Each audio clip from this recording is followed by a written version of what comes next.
The next speaker is Dr. Sheba DMani, a senior lecturer at the International Medical University in Malaysia. She holds a PhD in post-colonial literature in English.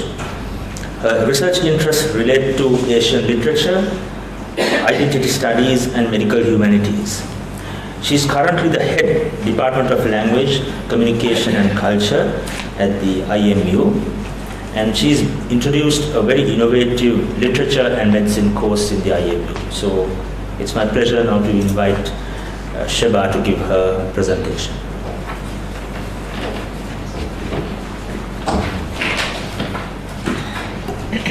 First of all, I would like to record my thanks to Professor Saroj and his very charming wife, DMani, for hosting me, right? So I'm here actually to share my experience on the inception of the humanities modules in IMU and how we incrementally strengthened the integration of humanities in the culture of the university. So yesterday we heard from some intellectual giants on the philosophical underpinnings of the need for the humanities, and today what my presentation will do is to see how we gave shape to these abstract thoughts and operationalized the integration of IMU, of humanities into IMU. So interestingly, just a few weeks before I traveled here to Sri Lanka, I read an article in the World Economic Forum, right, which postulates that humanities, should not be called soft skills.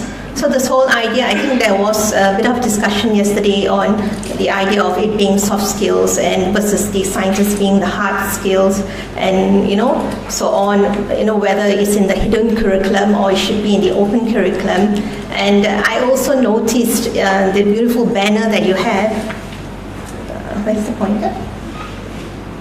Okay, if you look at the eyes of the woman there, at first I thought she had her eyes closed and looking down, but then when I looked again at the banner, I actually saw she had her eyes open. So, that idea of it being open and closed, and I thought it was so beautifully put it. I don't know whether the person who designed it did it deliberately or, unknowingly, the idea of the humanities, whether it's being, it's time to actually open your eyes towards the humanities.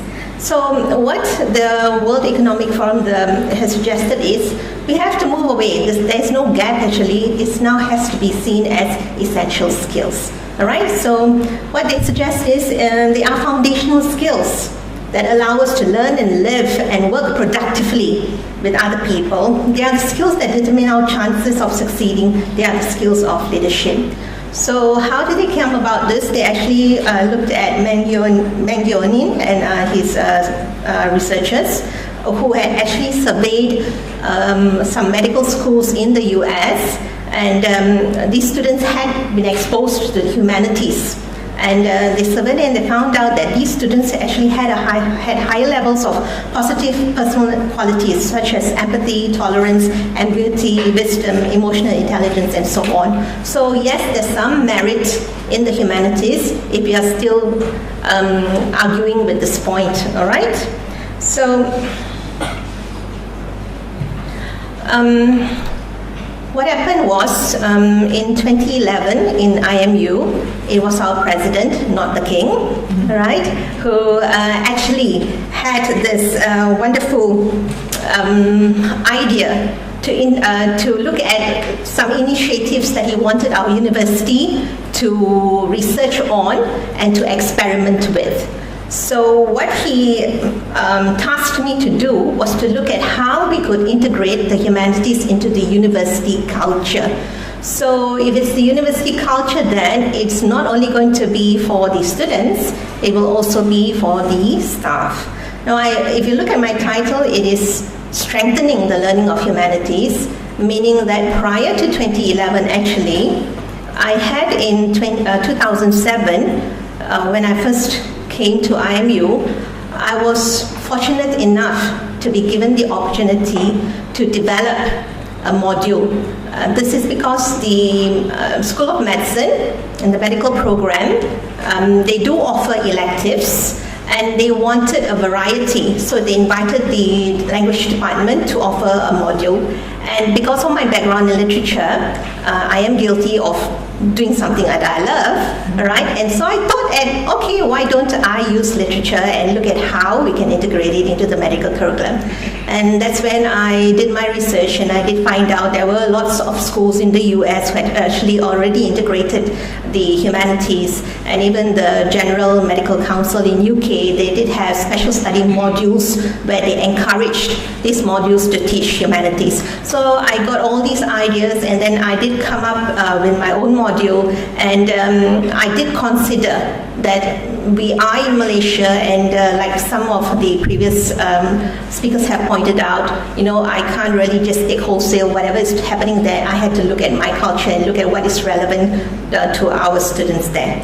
So with that, and I said, my president, right, he too is an avid reader, and he loves the humanities. So that was a plus point for me. So he was a great encouragement. So in 2007, we offered the medical humanities, literature and medicine module, and we had positive response from the students, and so much so that it became a regular module under the selectives. And moving on then, in 2011, the School of Dentistry then invited me to offer a module for that for their students. So what I must say is, in our university, in IMU, we have 4 schools. We have the School of Medicine, we have the School of Dentistry, we have the School of Pharmacy, and we have the School of Health Sciences. So we have 14 programs in total. All right. So now I was tasked in 2011 with this big task to look at how we could make the humanities something that was compulsory for all students in the university. So in 2013 then, again, I was very fortunate because our Ministry of Higher Education then made it compulsory for all undergraduate programs, regardless of public and private universities, to make mandatory what is called general studies subjects for all students. So then, that window was opened for me to look at how we could again design and develop modules related to the humanities and to offer it as compulsory mandatory modules for all students. So with this then, it became compulsory for all students to do at least 5 modules in the humanities. And we started that off with the medical and dentistry students, plus the selectives that were ongoing. And in 2017, we then managed to even further invite the School of Health Sciences and Pharmacy students to do the humanities selectives. And this year, we are in progress of offering online modules so that we can open it up even to the staff and to the general public. So we have sort of successfully, I would say I'm very happy with our progress, integrated the humanities, and we made it compulsory for all students, regardless of which program they are, and soon it will be open to the staff as well. Okay, so with that then, a little bit of background on how actually we arrived at this. We looked at the principles of humanities. We looked at it being a multidisciplinary sort of a discipline, which has it draws from history, arts, ethics, and so on. It has to address the major questions of life by studying issues of social, moral, and aesthetic values. It encourages an appreciation for the variety of complexity of human experiences and expression, and it recognizes and cultivates human values and a moral sensibility. So these were the underlying principles that we had to keep in mind when we designed our curriculums. And we also drew ideas from the competencies that were developed by UN, and we had a look at competencies that were relevant for our students. So in particular, we wanted to ensure that we included competencies as in communication, accountability, creativity, teamwork, and client orientation. And further to this, we also had to look at our own university, the IMU learning model, and when we developed our modules, we had to, of course, align it to what our model said. So we have 8, and our model is based on an outcome-based curriculum. So the end product what would we want our students to be. So we had to look at what was relevant to the humanities, and so we identified outcome 5, 6, 7, and 8. So these were all the guiding principles that helped us put together our curriculum and our modules for the humanities. All right, so with that, then we came up with this how to integrate it. Our objective was to look into to inquire into health to the principles of humanities. Health meaning we look at the WHO definition of health, which is the complete state of physical, mental, and social well-being, not just the absence of disease. So it was the whole idea of, I think Prof. Mendes said, being a holistic person. All right, so we looked at that whole idea. Our general outcome was to enable students to demonstrate knowledge and behavior that embody the principles of humanities in a broad learning environment, meaning that we didn't only want it to be in the curriculum, it had to be also outside of the curriculum. And our approach, we wanted it to be student-centered. A lot of our activities would be very hands-on with minimum lectures, very self-directed, and the whole idea here is just to trigger students and to make them go further and read more and want to know more. That curiosity has to be developed. All right, it has to be interdisciplinary, and our assessments are always we will require them to apply critical thinking, creative thinking, and to be reflective practitioners, which is very important for doctors. All right, so the evaluation, where possible, we tried to get students to evaluate their peers, and we also had experts from the humanities.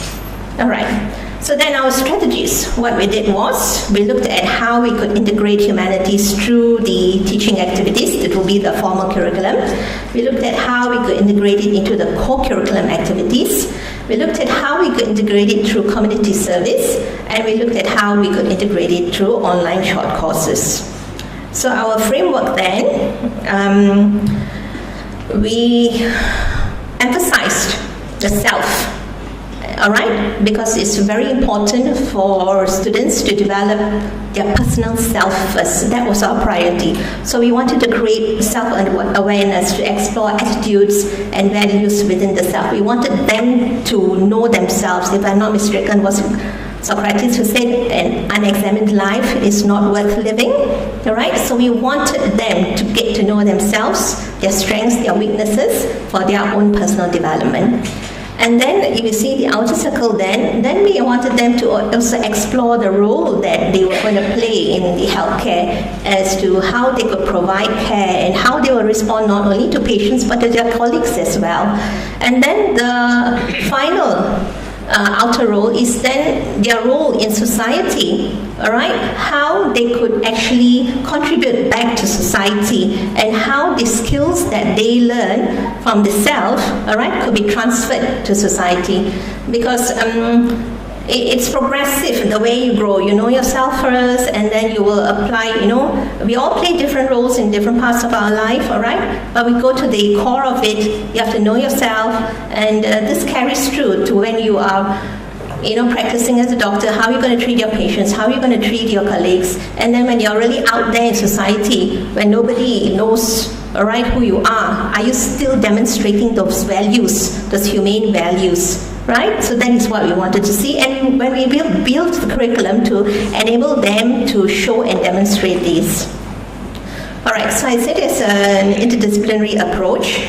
So when we looked at the whole stream of looking at self-personal development, we looked at introducing the modules which this is the mode: literature, theatre, visual art, critical thinking, communication, and so on. These are the modules that we actually developed with all the outcomes that we had in mind, all right? So these particularly were personal development, because they were modules that where you could see them applying skills in communication, skills in critical thinking, skills in creative thinking and reflection, and so on. Then when we looked at the professional development, we looked specifically at the content which could trigger some sort of discussion in relation to patients and in relation to their health profession. And then when we looked at the third strand, looking at society and social development, we looked at, in the context of society, what does it tell us about the culture of the society? What is the philosophy of the Malaysian society? All right? What is the history of this of their discipline? And when we look at history, we even looked at the world history. We looked at the history of medicine through the ancient civilization. We have 3 modules in history actually. So it's history of medicine in ancient development. All right, we have the history of health professionals, and we have the history of medicine in Malaysia, how it grew. All right, and then we also look at ethnic relations. It's so important for us to understand because Malaysia is multicultural. All right, so even up to now, we get people who don't even know about the other cultures, the Indians, the Chinese, the Malays, and so on. So we wanted that to happen, and of course, social responsibility. All right, where students are required to identify a project within the community that they're living in and to go out there and to implement something that's going to be useful for the community. Okay, so as I said, our approach is very much student-centered. So our lectures are kept to the minimum, and we try to use technology as much as we can, right? We integrate forums, discussions, workshops, seminars. We have field trips to the art gallery, to the museum. We have performances, exhibitions, and so on, right? So, this is an example of the project presentations. So at the end of the modules, we take about 4 weeks to teach the modules, 4 weeks to cover 3 modules, then another 4 weeks that is spread to us throughout the semester to cover the other 2. So at the end of it, we have a Humanities Day presentation, and we don't do it in the classroom, we do it out there so that everybody can come in and have a look, and it also builds that interaction and that exposure. And here's just some examples. We have choral reading, we have art exhibitions, we have theatre, we have debate, all right? We have poster exhibitions, all these. Community service through the module that's called social responsibility, right? We also work very closely with the social responsibility arm in IMU, which is called IMU Cares, and we have specific categories to look into that will be education, environment, healthcare, and empowerment. So students decide which they would like to contribute to. They will go into the community, they'll go to your home or into a rural area, and they will look at the needs of the community there, and they will come up with a project, all right, where they will also integrate the arts where possible and to enhance the living quality of the people there. All right, so these are some examples where we do integrate the arts. We organize coloring competitions. On your far right is with the mentally challenged children. We teach them art, and we go into the schools as well, and we teach them about sexual reproduction and so on, right? And we have refugee children too. We teach them skills where they can be empowered to create something and sell it as well, right? So apart from this, in the co-curriculum also, we wanted to recognize and reward students, not only for their academic merit, but we also wanted to recognize them for the humane values that they have. And so we created this award that's called the Aflame Student Award, and this is for the graduating class of students. And the nominations for this award actually comes from the peers. It doesn't come from the lecturers and so on. It comes from the peers because their peers would be the ones who have grown with them throughout their 2-3 years, all right, in their program, and will know them best. So they nominate any one of their peers who are outstanding, and then it goes through a rigorous sort of selection, and finally we get a winner. So this too has been quite successful, and we've got really outstanding individuals who have contributed to the community in Malaysia. So without this award, we wouldn't have known about these students who could be very inspirational, because we invite the speakers during our university to come and share. And again, that's another channel to say, hey, look, it's happening, all right? And we want you to know that it's happening, and we want you to recognize there is an opportunity for you to be involved as well. All right? So one other thing that we have done in our culture is we have an annual Festival of the Arts. And again, it's through exhibitions and through inviting the local Malaysian artists, all right, to come into our university to showcase what they have. And then we have collaborations with the students. We invite them to also come and teach theatre and so on, all right? And also an opportunity for the students to showcase their talents. So these are all the ways that we have done to integrate the humanities into the culture of the university. And these are some of the activities where students, like yesterday, I did see there's lots of talented students here in Colombo, all right? So, you have this opportunity to showcase and to share, and that empowers you even more, all right? And these are some activities. And I'm very pleased, actually, I brought some postcards for all of you on the artwork that my students have done, and I hope you'll get a piece each. I hope I brought enough for everyone. If not, you can just write to me, I'll send it to you. Okay? So with that, thank you very much. These are my references.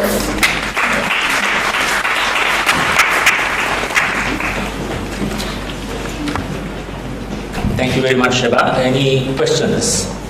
Yes, please, Susiri. You mentioned about introducing humanism into the culture of universities.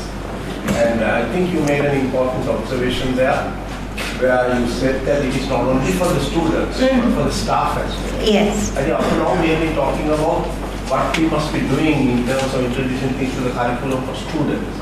But we didn't talk about what can we do to improve the situation for the staff. Yes. I attempted to do this in my university, where we introduced a program for medical humanities, and at the beginning of this program, I wanted to create a critical mass of staff who are sensitive, who will continue the program for years to come. And we had a teacher training program prior to this program for students, trying to encourage teachers participate so that they will be the facilitators thereafter. And I unfortunately got only very few staff who were interested in that. And therefore, from when we started this program for that particular thing, this was in 2006, I realized that it is going to have a premature day. And that's what happened. Because we didn't have staff to continue, because we didn't have enough staff sensitive to kind of carry on a project of this nature. So I think it's very important. Like Salo should take this on. Before you talk to students, you need to get a critical mass of staff from the medical schools to ensure that the humanities program, medical school will succeed.